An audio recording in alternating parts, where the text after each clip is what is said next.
Excuse me, waiter. Yes, I've been waiting for 40 minutes and my food is cold. the kitchen isn't out. Well, it's cold, sir. Maybe it cooled down when I was bringing it. Well, I don't think that's acceptable, sir. We are very busy tonight. So, what are you gonna do about it? I'll ask the kitchen if they can get it out. What seems to be the problem here? Well, I've been waiting for 40 minutes and my food is cold. Unfortunately, sir, the restaurant is very busy tonight. We cannot accommodate each guest attentively. So, this is my fault, sir. I'm not blaming you, sir, but we'll see what we can do, sir. This is absurd. I'm sorry, sir. Take it to the kitchen.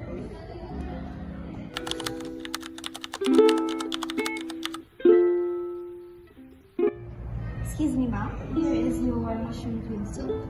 Enjoy your soup. Thank you. Excuse me. Yes, ma'am. Ang tagal ko kasing nag-antay sa soup na to, then you will serve it cold. I apologize for that. Nilook forward ko pa naman tikman to. I understand your frustration, ma'am. I will bring this immediately to my manager. Excuse me, ma'am. Good evening, ma'am. Ano po ang may tutulong ko sa inyo, ma'am? Actually, inintay ko kasi yung soup na to for 30 minutes. Tapos ang tagal, tapos isa-serve lang na malamig.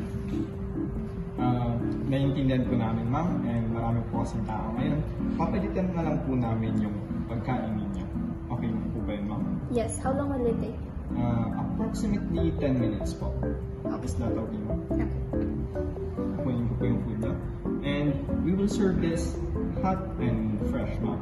Sure. Thank you for understanding, and I apologize once again. Thank you.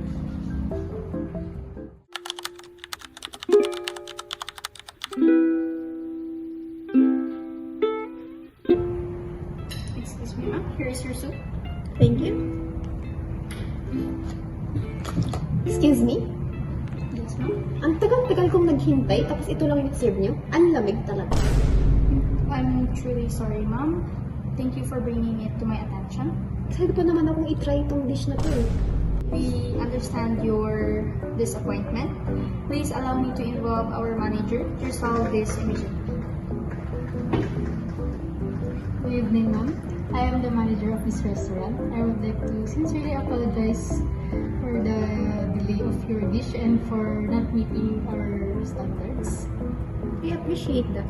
What you experience is not the level of the service that we are doing, so we would like to apologize and take a replacement of your soup, ma'am.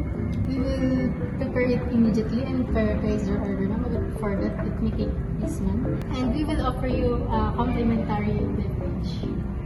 Thank you. Here's your complimentary drink, ma'am. I'll be back to serve your soup.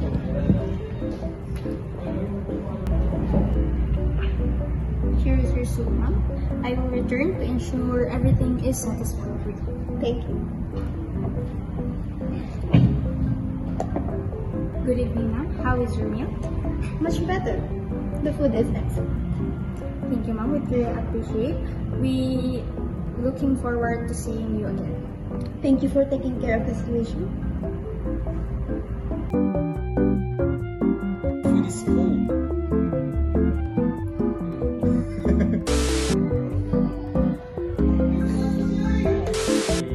Go. Here's your complimentary drink, ma'am. I'll be back to serve your soup.